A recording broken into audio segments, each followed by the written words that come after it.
Scene 1. Intro. Uy mga kaibigan, kung mahilig ka sa mga labanang epiko pero ayaw mo ng karahasan, siguradong magugustuhan mo ang espada ni Kenshin.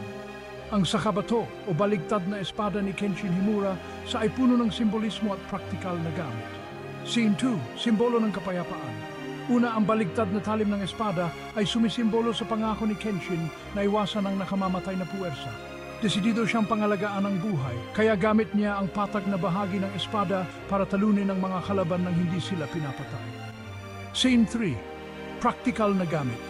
Pangalawa, sa mga labanan, nakakaatake si Kenshin nang hindi nagdudulot ng malubhang pinsala.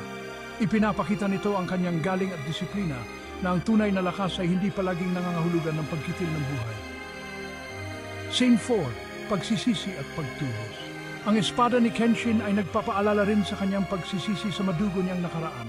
Sa paggamit ng espadang hindi nakamamatay, naghahanap siya ng pagtubos at tinutulungan ng iba sa halip na saktan sila.